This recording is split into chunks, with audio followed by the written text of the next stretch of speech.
안녕하세요. 요한계시록 심화강의 이동규 목사입니다.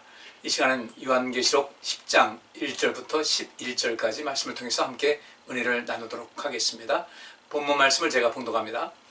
내가 또 보니 힘센 다른 천사가 구름을 입고 하늘에서 내려오는데 그 머리 위에 무지개가 있고 그 얼굴은 해 같고 그 발은 불기둥 같으며 그 손에 펴놓인 작은 책을 들고 그 오른발은 바다를 밟고 왼발은 땅을 밟고 사자에 부르짖는 것 같이 큰 소리로 외치니 외칠 때에 일곱 우레가 그 소리를 발하더라.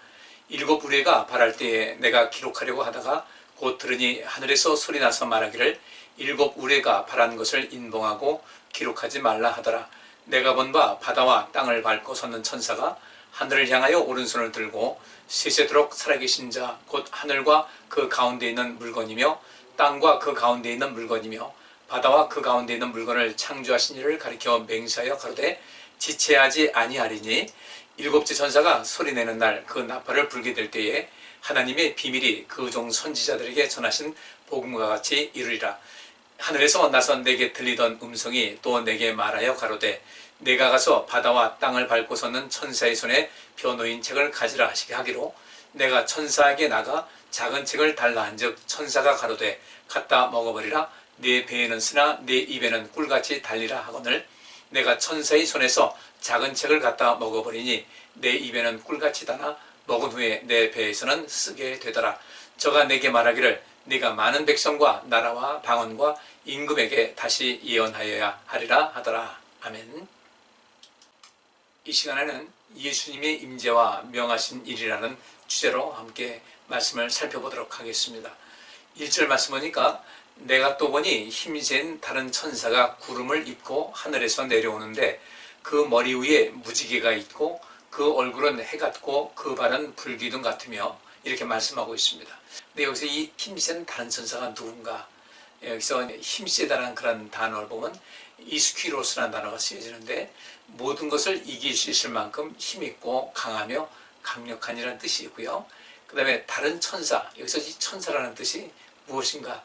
이 앙겔로스라는 그 헬라어가 쓰이는데 이것은 우리가 보통 말하는 등에 날개가 달린 이런 하나님께서 부리시는 어떤 영으로서의 천사도 되지만은 실질적으로 이 천사라는 그런 말은 메신저입니다. 그러니까 메시지를 전하는 자라는 이런 뜻을 갖고 있어요. 그래서 이 천사가 반드시 하나님께서 부리시는 어떤 영이로만 생각할 것이 아니라 여기서 이 천사라는 것은 때로는 사람일 수도 있고요. 또 오늘 본문에 있는 말씀 보면 이 천사가, 이 다른 천사, 힘센 다른 천사는 예수님을 그 의미를 하고 있는 것이거든요. 근데 같이 한번 왜 이 여기서 나오고 있는 힘센 다른 천사가 예수님이라고 이렇게 할 수가 있는가 한번 말씀을 살펴보겠어요. 요한계시록 1장 7절 말씀에 볼지어다 구름을 타고 오시리라 라는 이런 말씀이 있어요. 그러면 여기 본문에 있는 말씀대로 구름을 입고 하늘에서 내려온다는 이 말씀, 그리고 요한계시록 1장 7절에 볼지어다 구름을 타고 오시리라 이런 말씀하고 일치가 되는 것이죠. 그리고 요한계시록 1장 16절 말씀 보니까 그 오른손에 일곱 별이 있고 그 입에서 좌우에 날선 검이 나오고 그 얼굴은 해가 힘있게 비치는 것 같다라는 이 말씀이 있듯이 여기 있는 말씀 보니까 그 머리 위에 무지개가 있고 그 얼굴은 해 같고 그 발은 불기둥 같다라는 이런 말씀이 있습니다. 일치하는 것이죠. 그 다음에 요한계시록 4장 2절과 3절 말씀 보니까 내가 곧 성령에 감동하였더니 보라 하늘에 보좌를 베풀었고 그 보좌 위에 앉으신 이가 있는데 앉으신 이의 모양이 벽옥과 홍보석 같고 또 무지개가 있고 보좌에 들렸는데 그 모양이 녹보석 같더라 라는 이런 말씀이 있습니다. 그러니까 그 앉으신 이의, 그러니까 하나님을 말씀하고 있는 거예요. 앉으신 이의 모양이 그 벽옥과 홍보석 같다. 하나님은 영이시라서 형체가 없으시죠. 그래서 이 요한계시록에 이제 하나님의 그 형상이 나타나는 것은 빛으로 이렇게 묘사를 하고 있는데 그 앉으신 이의 그 뒤에 무지개가 있더라. 그래서 보좌에 그 무지개가 들렸다 이렇게 말씀을 하고 있습니다. 그러면 오늘 본문에도 있는 말씀대로 예수님께서 어떤 모습을 갖고 있는가 봤더니 1절에 그 말씀이 있잖아요. 구름을 입고 하늘에서 내려오는데 그 머리 위에 무지개가 있다. 그러면 여기 요한계시록 4장에 있는 말씀대로 하나님의 보좌를 둘린 그 무지개, 예수님께서도 하나님의 근본, 하나님의 본체시라는 그런 말씀대로 삼위일체 하나님이시기 때문에 그 무지개를 있다. 그 머리 위에 무지개가 있다는 것은 곧 삼위일체 하나님으로서의 제2위이신 하나님이신 예수님을 말씀하고 있다. 이렇게 보는 것이죠. 그래서 여기 10장에 나오고 있는 그 또 다른 천사, 힘센 또 다른 천사는 이제 하나님의 말씀을 또 받아서 그 말씀을 요한에게 전하는 어떤 메신저의 역할을 하고 있다는 그 의미가 되는 겁니다. 물론 예수님께서 이 땅에 오실 때 그 자체가 하나님의 메시지를 온몸으로 삶의 그 모습으로 전하시기 위해서 이 땅에 오신 예수님과 같이 오늘 요한계시록 10장에 나오는 이분, 여기서 말씀하고 있는 이 다른 천사는 예수님을 이렇게 말하고 있다고 이렇게 받아들이시면 되겠어요. 근데 그분께서 어떻게 하십니까? 4절 말씀 보니까 일곱 우레가 발할 때 내가 기록하려고 하다가 곧 들으니 하늘에서 소리나서 말하기를 일곱 우레가 발한 것을 인봉하고 기록하지 말라 하더라 그랬습니다. 네, 앞에서 우리가 본 대로 예수님께서 여기서 말씀하신 일곱 우레가 발한 것, 그럼 일곱 우레가 발한 것은 과연 어떤 것을 의미하는가 봤을 때 3절 보니까요, 요한계시록 10장 3절 보니까 사자에 부르짖는 것 같이 큰 소리로 있었다. 그러니까 이 사자에 부르짖는 것 같은 것은 큰 소리라는 것을 말하고 있어요. 그 다음에 외칠 때에 일곱 우레가 그 소리를 발했다라고 말씀하고 있습니다. 그러면 외칠 때에 일곱 우레가 그 소리를 발하였다. 여기서 이 우레라는 것은 외치는 소리뿐만 아니라 일곱 우레 그 자체에 어떤 메시지가 있다는 것을 우리가 알 수가 있어요. 특별히 4절 말씀에 일곱 우레가 발할 때에 내가 기록하려고 했어요. 일곱 우레가 발할 때에 거기 분명히 어떤 메시지가 있었기 때문에 사도 요한은 이것을 기록하려고 한 것이죠. 근데 바로 음성이 들립니다. 하늘에서 소리나서 말하기를 일곱 우레가 발한 것을 인봉하고 기록하지 말라. 일곱 우레가 발한 것을, 여기서 발한다는 것은 랄레오라는 단어가 쓰여집니다. 그래서 이게 랄레오라는 것은 말하다, 이야기하다는 뜻이에요. 단순히 우레 소리가 아니라 일곱 우레가 발했다. 일곱 우레가 말하고 이야기한 것이다. 그렇게 보시면 되겠어요. 이렇게 우레가 발했는데 거기는 분명히 메시지가 있었다는 거예요. 그러면 요한이 이것을 그 메시지의 뜻을 알았기 때문에 이것을 기록하려고 했는데 하늘에서 소리가 나서 말하기를 그것을 인봉하고 기록하지 말라 이렇게 말씀을 하고 있습니다. 특별히 여기 3절에 사자의 부르짖는 소리라 이렇게 말하고 있는데 이제 심판의 소리다 이렇게 보시면 되겠어요. 잠언 19장 12절 보니까 왕의 노함은 사자의 부르짖음 같다. 그리고 그의 은택은 풀 위에 이슬 같다 해서 이것은 하나님께서 말씀하시고 있는 어떤 심판의 소리라고 이렇게 보시면 되는 것이고요. 그럼 여기서 일곱 우리가 발할 때라고 할 때 그 일곱 우리라는 것은 우리가 성경 전체를 봤을 때 일곱 교회, 소아시아 일곱 교회를 향해서 말씀하시는 하나님의 음성, 하나님의 메시지라고 보시는 것이 우리가 타당하다 이렇게 여겨집니다. 이렇게 일곱 교회를 통해서 이전에도 말씀하셨지만 이제 모든 그 과정이 지나는 가운데서 또다시 주님께서 말씀하시는 어떤 것이 있어요. 근데 이것은 봉하라고 하신 겁니다. 이 봉한다는 것을 왜 봉하라고 하셨을까? 그 의미를 알아야 돼요. 물론 이것은 봉한다고 해서 모든 사람이 다 모르는 것은 아니에요. 자, 이와 좀 비교해서 어떤 바울의 체험을 한번 좀 보시도록 하겠습니다. 일곱 우리가 말한 것을 인봉하고 기록하지 말라 하심과 그 바울의 체험을 고린도후서 12장 6절과 7절 말씀 보니까요.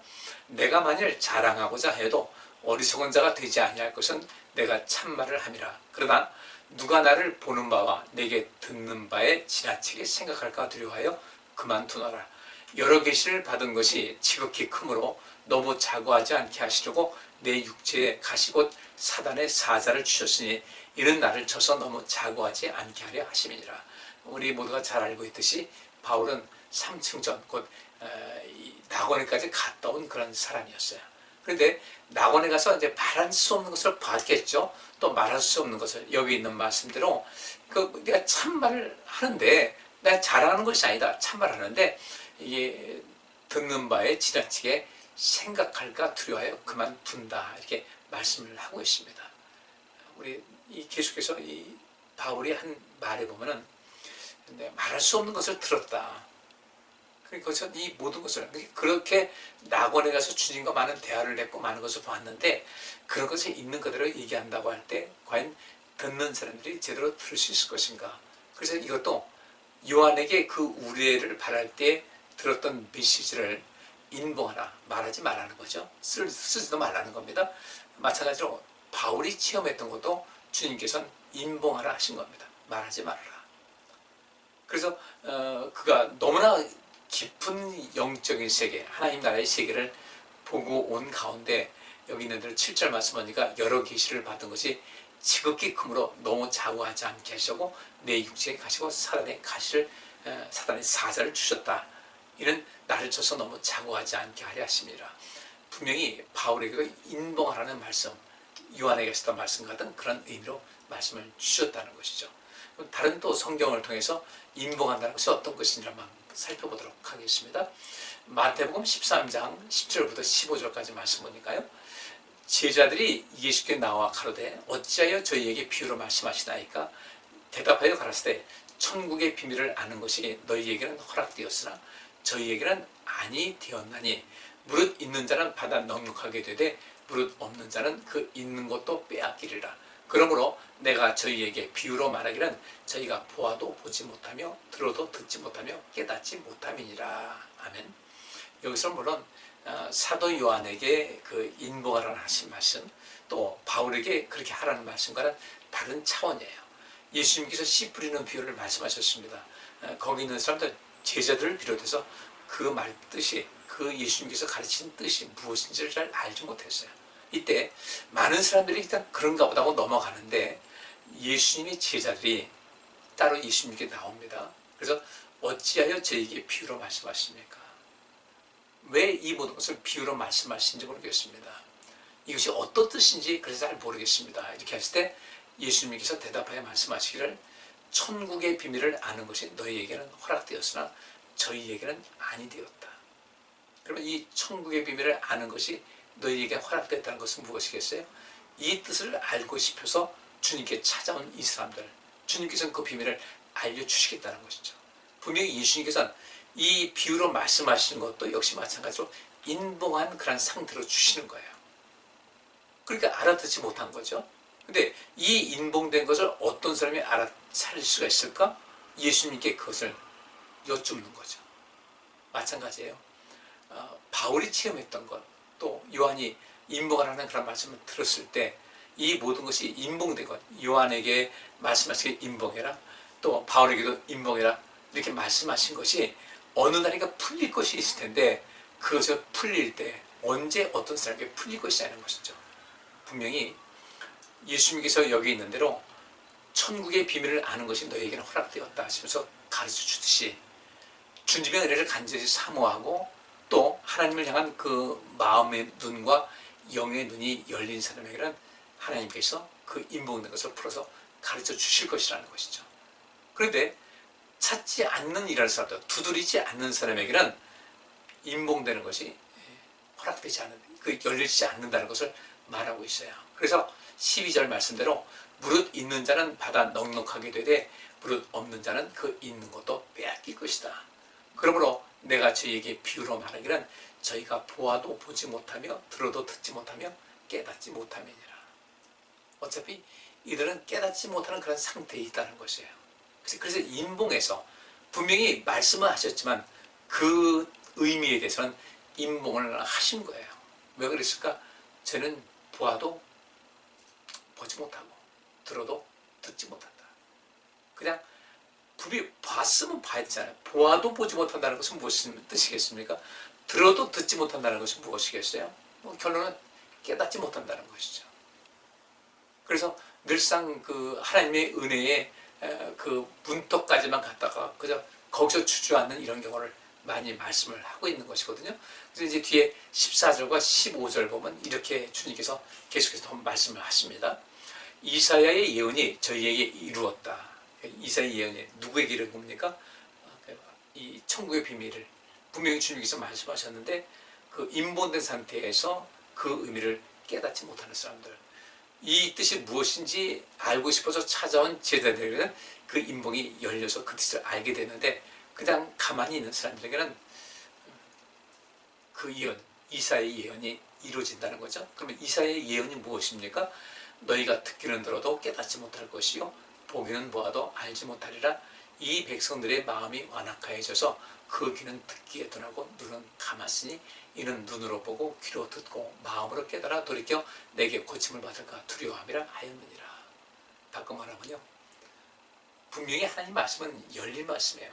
근데 딱 무슨 뜻인지 아무도 알지 못하겠다면 어떻게 되겠습니까? 사도 요한에게 보여주고 임봉하시고 또 바울에게 보여주고 또 임봉하시고 이렇게 하신 것은 이제 그들이 그 있는 그 자체를 사람들에게 말한다고도 깨닫지 못하니까 이제는 요한이 그 본 것을 또 들은 것을, 바울도 역시 마찬가지 본 거 보고 들은 것을 어떻게 풀어서 이야기할 것인가. 네, 바울 서신을 보게 되면 바울이 그 주님의 나라에서 낙원에서 경험했던 이런 모든 것을 아주 간접적으로 자세하게 이야기를 하고 있어요. 우리 그것을 이제 그 행간에 숨겨진 이야기를 찾는 그런 방법을 알아야 되겠죠. 요한계시록도 역시 마찬가지예요. 인봉된 책인데 이 인봉된 책이지만 우리 성령께서는 모든 사람들에게 한 사람 한 사람 가까이 하시기 때문에 그들이 마음의 문만 열렸다면, 이것을 진정으로 그 뜻을 알기로 한다면, 그래서 두드리고 찾고 또 구한다면 이 인봉된 것이 열리게 될 것이라는 것을 말씀을 하고 있어요. 문제는 인봉된 것이 영원히 갇혀있는 상태는 어떤 사람인가 봤더니 이 백성들의 마음이 완악해졌다는 거예요. 돌같이 딱딱하게 굳어져가지고 도무지 마음의 문이 열리질 않는다. 하나님 말씀을 알고 싶어 하지도 않는다. 우리는 그런 대상이 되면 안 됩니다. 하나님 말씀을 많이 보셔야 돼요. 또 말씀을 보시면서 모르는 것은 목사님들한테 가서 여쭤보고 또 함께 토론도 하고 대화도 나누면서 그 뜻을 알 수 있는 그런 상태가 되어야 되거든요. 근데 눈으로 보고 귀로 듣고 마음으로 깨달아 돌이켜 내게 고침을 받을까 두려워합니다. 그러니까 아예 마음이 완악해서 문이 닫혀있는 사람에게는 그들의 마음이 열려지기 전까지는 하나님 말씀도 닫혀있다는 거죠. 봉인되어 있다는 것을 말씀하고 있습니다. 결국은 우리가 마음을 열어서 이 비유의 뜻이 무엇인지 궁금해서 주님을 찾고 여쭤본 것 같이 그런 상태가 되면 하나님 말씀도 열리고 내 눈도 열리게 된다. 문제는 우리 심령이 가장 중요한 거예요. 내가 주님을 향한 그런 마음의 문이 얼마만큼 열렸는가. 혹시 내 마음이 딱딱해져 가지고 도무지 움직일지 모르는 그런 것은 아닌가. 그런 마음이 굳어져 있으면요, 완악해지면 눈도 안 열리고요, 귀도 안 열리는 거예요. 결국 하나님의 은혜를 맛보고 천국의 비밀을 볼 수 있는 것은 내게 달려있다는 것을 여기서 말씀을 하고 있는 것이죠. 우리 성도님들, 요한에게 그 말씀해 주시고 뜻이 인봉하라고 하는 것 같이 우리도 이 요한과 같은 또 바울과 같은 그런 영성 가지고 주님을 향한 열정을 가지셔서 예수님께서 그 비유의 뜻을 알고 싶어서 찾아온 제자들에게 천국의 비밀을 아는 것이 허락되었다는 그 말씀대로 여러분에게도 주님께서 인봉하신 그 모든 그 하나님의 뜻이 열려서 천국의 비밀을 깨달아 갈 수 있기를 주의 이름으로 축복합니다. 전도서 8장 5절부터 7절까지 말씀 보면요, 무릇 명령을 지키는 자는 화를 모르리라. 지혜자의 마음은 시기와 판단을 분별하나니 물론 무슨 일이든지 시기와 판단이 있으므로 사람에게 임하는 화가 심함이니라.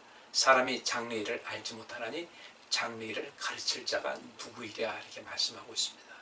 근데 7절에 사람이 장래일을 알지 못한다, 인봉된 것 같이 우리 미래 역시 마찬가지 그렇게 되는 것인데, 장래일을 가르칠 자가 누구냐 했을 때 여기 5절 말씀에 무릇 명령을 지키는 자는 화를 모르리라, 이렇게 말씀하고 있습니다.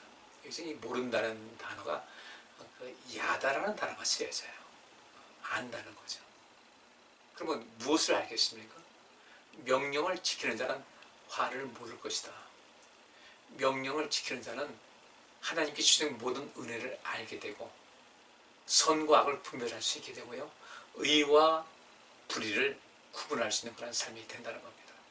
그래서 그런 지혜자의 마음을 갖게 되면 시기와 판단을 분별하게 돼요. 그 시기와 판단을 분별하게 되면 장래일을 알 수가 있게 되는 거예요. 우리가 이것을 잘 보셔야 됩니다. 바둑 고수들은 몇 수 앞을 내다본다고 하잖아요. 우리 역시 마찬가지로 우리가 지혜자의 마음을 갖고 있으면 시기와 판단을 분별할 수 있다. 근데 여기 시기라는 것은 밑에 내가 썼는데 에트라는 히브리어가 쓰여집니다. 이런 시간, 정해진 때, 기회, 적절한 때라는 이런 말씀이 되고 있어요. 지혜자의 마음을 갖게 되면 이 모든 것을 통찰력을 갖고 하나님과의 그 소통, 여호와를 경외함이 지혜의 근본이라고 했으니까 명령을 지키는 자가 여호와를 경외하는 자 아니겠어요? 그들에게는 지혜자의 마음이 있어서 지금 이 상황에서 지금이 어떤 때인지를 알아요. 지금 이 상황이 어떤 상황인지를 알게 되고요. 그 다음에 이 판단을 안다는 것은 그러면 때를 알아서 그 기회를 봐서 그 길을 온전한 길을 걷게 되면은 그 이후에 어떤 판단과 어떤 결론이 나올 것을 분별할 수 있는 그런 상태가 된다는 거죠. 그것이 결국 무엇이겠습니까? 사람이 장래를 알지 못하는데 그 심은 대로 걷는다는 그 말씀대로 우리 삶의 양식을 보게 되면 장래 일이 자연적으로 그림이 그려진다는 거예요. 이것은 하나님께서 우리의 미래의 모든 것도 분명히 봉인된 거예요. 인봉돼가지고 앞이 우리가 알 수가 없어요. 그런데 우리가 여호와 하나님의 말씀을 그 명령을 지킴을 통해서 하나님을 경외하게 되면 내가 지혜자가 되고 그 지혜자가 돼서 그 시기와 판단, 그 때가 어떤 때인지 지금 이 기회가 어떤 기회인지 이 기회를 어떻게 선정할 것을 알아서 그 다음에 판단을 분별한다. 앞으로 모든 결과물이 무엇인지를 깨달아 알 수 있기 때문에 그 생명의 길을 하나님께서 기뻐하시는 그 길, 미래에 우리 모든 것이 하나님께로부터 보장되는 그 길을 걸어갈 수가 있다는 거죠. 장래를 스스로가 장래를 가르치고 배우고 알게 된다는 것을 말씀을 하고 있습니다. 여러분들 하나님께서 인봉하셨다는 것, 그것은 분명히 인봉하셨지만 그 인봉된 것이 열려지는 사람이 따로 있어요. 예수님의 제자들, 그 비유의 뜻이 무엇인지 궁금해서 예수님을 찾았던 그 사람들도 그랬고요. 여기 지혜자가 역시 그러했습니다. 바울이 그러했습니다. 우리 그 단계까지 올라가야 되겠죠. 그 다음에 8절부터 12절까지 말씀 보시면요. 하늘에서 나서 내게 들리던 음성이 또 내게 말하여 가로되 내가 가서 바다와 땅을 밟고서는 천사의 손에 펴 놓인 책을 가지라 하기로 내가 천사에게 나아가 작은 책을 달라 한즉 천사가 가로되 갖다 먹어버리라 네 배에는 쓰라 네 입에는 꿀같이 달리라 하거늘 내가 천사의 손에서 작은 책을 갖다 먹어버리니 내 입에는 꿀같이 나나 먹은 후에 내 배에서는 쓰게 되더라. 저가 내게 말하기를 네가 많은 백성과 나라와 방언과 임금에게 다시 이어나야 하리라 하더라. 아멘. 여기서 5절부터 7절까지 말씀은 여러분께서 계속 보시면은 이 앞에 있는 뒤에 있는 말씀을 이제 서술하는 그런 내용이니까 그렇게 넘어가시고요. 자, 여기 오늘 본문에 있는 말씀에 그 하늘에서 내게 들리던 음성이 또 들립니다. 그러면서 내가 가서 바다와 땅을 밟고서는 천사의 손에 펴놓인 책을 가지라 하기로. 그러면 이 바다와 땅을 밟고서는 천사 예수님이죠. 그분께서 바다와 땅을 밟고 섰다. 이 지구가 바다와 땅 외에 뭐가 있겠어요? 바다와 땅 하면 모든 것이 다 지구가 이제 설명이 되는 것이죠. 우리 예수님께서 이 땅의 모든 권세를 갖고 계신 분인데 그분을 이제 천사라고 얘기하고 있어요. 바다와 땅을 밟고 서는 천사 예수님이죠. 예수님의 손에 펴 놓인 책을 가지라 하기로 내가 천사에게 나아가 예수님에게 나아가서 작은 책을 달라 했어요. 요한이 그렇게 한 겁니다. 천사 예수님께서 말씀하시기를 갖다 먹어버리라. 내 배에는 쓰나 내 입에는 꿀같이 달 것이다 이렇게 말합니다. 그러면 그것을 먹었을 때 입에서는 단데 배에서 쓴다는 것이 무엇일까? 그래서 여기 10절 말씀에 내가 천사의 손에서 예수님의 손에서 작은 책을 갖다 먹어버리니 내 입에는 꿀같이 달았는데 먹은 후에 내 배에서 쓰게 되었다. 물론 이건 상징을 말하고 있습니다. 근데 여기서 그 입에는 꿀같이 달아 먹은 후에 내 배에서 쓰게 된다는 그 뜻은 무엇이냐면 11절 말씀에 저가 내게 말하기를 내가 많은 백성과 나라와 방언과 임금에게 다시 예언하여야 하리라 하더라. 아멘. 여기 많은 백성과 나라와 방언과 임금이라는 것은 요한계시록은 이제 물이라고 표현되어 있어요. 근데 이제 뒤에 보면 음료, 뭐 어떻게 또 여러 악한 그 존재들이 물 위에 앉아 있다는 그런 말씀이 나오고 있는데, 그 물이 무엇이냐면 많은 백성과 나라와 방언과 임금이다, 이렇게 표현하고 있습니다. 그러니까 온 세상에 이 말씀을 전파하는 거죠. 사단과 그를 추종하는 악한 무리들은 온 세상 위에 앉아서 그들을 계속해서 미혹을 하고 하나님을 배반하게 하고 또 죽음의 자리로 끌어가는 파괴적인 행위를 계속해서 하고 있는데, 이제 여기 있는 대로 그 작은 책 하나님 말씀이죠. 구원의 말씀, 이 말씀 먹으라. 먹을 때 꿀같이 달았어요. 그렇죠? 꿀같이 다른 거예요. 근데 이것을 전파할 때 어떤 일이 있겠습니까? 이게 그랬잖아요. 11절에 저가 내게 말하기를 네가 많은 백성과 나라와 방언과 임금에게 다시 예언하여야 하리라. 이 책 받은 것은 그 예언의 말씀이고, 그 다음에 이제 이 배려 들어갔다 소화시키는 거 아니겠어요? 뭔가 활동을 해야 되는데 다시 예언하여야 하리라. 다시 예언하고 이 말씀을 선포할 때 어떤 일이 있겠습니까? 배에서 쓰게 됐다 이거죠. 굉장한 고통이 임할 것이다. 그럼에도 불구하고 우리 주님께서는 요한에게 그 일을 감당해야 된다는 거죠. 그게 준 사명인 겁니다. 주님께서 나타나셔서 천사라고 비유되는 그런 모습으로 나타나셔서 요한에게 하신 말씀, 맡기신 일이 무엇인가? 계속해서 이 복음을 선포하라. 구원의 복음을 선포하라는 그런 말씀을 준 것이에요. 그리고 그 명령, 그 말씀은 곧 우리 모두에게도 적용되는 그런 것이다.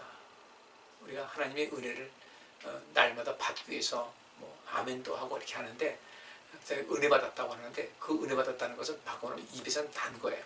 그래서 은혜 받았을 때 기분이 좋잖아요. 근데 그것이 내 배에서는 쓴 모습으로 나타날 수 있어야 돼요. 이 말씀대로 살아갈 때 얼마나 많은 또 어려움이 있는가, 고난이 있는가. 근데 바울이 말한 대로 내가 낙원에 가보니까, 주님의 나라 그 세계 가보니까, 주님과 대화 나눠보고 그래서 많은 것을 보다 보니까 이 땅에서 주를 위해서 또 우리 자신의 온전한 모습에서 고난당하는 것은 장차 그 자신에게 다가올 영광과 좋게 비교할 수가 없더라. 이 얘기를 하고 있는 것이거든요. 지금 내가 당하는 고난은 장차 다가올 영광과 좋게 비교가 안 된다는 것은 바울이 상식적으로 낙원에 가서 경험했던 그 모든 바탕에서 나온 이야기예요. 간접적으로 표현이 되는 거죠. 그것을 직접 체험했으니까 그 이 말이 나오게 되는 겁니다. 그냥 우리가 말로서 지금 당하는 고난 앞에 영광이 있습니다, 그냥 일반적으로 얘기하는 것과 그 낙원에 갔다 온 사람이 얘기하는 것, 천지 차이가 나는 거죠. 엄청난 차이가 있어요. 그렇기 때문에 바울이 죽는 날까지 내가 선한 싸움을 다 싸웠고 믿음을 지켰고 달려갈 길을 다 달렸다라고 고백할 수 있는 그런 모습이 되었다는 겁니다. 이 요한계시록에 나오는 이 본문 이 말씀 8절부터 11절까지 말씀은 뒤 앞에서 에스겔서에도 이 말씀이 기록이 돼요. 주님께서, 우리 하나님께서 에스겔에게 말씀하십니다. 에스겔서 3장 1절부터 5절까지 말씀 보니까 그가 또 내게 이르시되 인자야 너는 받는 것을 먹으라. 너는 이 두루마리를 먹고 가서 이스라엘 족속에게 고하라시기로. 사도 요한에게 하신 말씀과 같은 맥락이죠. 2절 내가 입을 벌리니 그가 그 두루마리를 내게 먹이시며 내게 이르시되 인자야 내가 내게 주는 이 두루마리로 내 배에 넣으며 내 창자에 채우라 하시게 내가 먹으니 그것이 내 입에서 달기가 꿀 같더라. 그가 또 내게 이르시되 인자야 이스라엘 족속에게 가서 내 말로 그들에게 고하라. 너를 방언이 다르거나 말이 어려운 백성에게 보내는 것이 아니요 이스라엘 족속에게 보내는 것이다. 똑같은 이야기예요. 에스겔에게도 그 말씀하셨고 요한에게도 이제 하나님께서 말씀을 하셨는데, 이스라엘 백성들이 결국 이 에스겔 선지자가 미칠 땐 나라가 망한 이런 상태잖아요. 이런 상태에서 왜 이런 일이 있을까?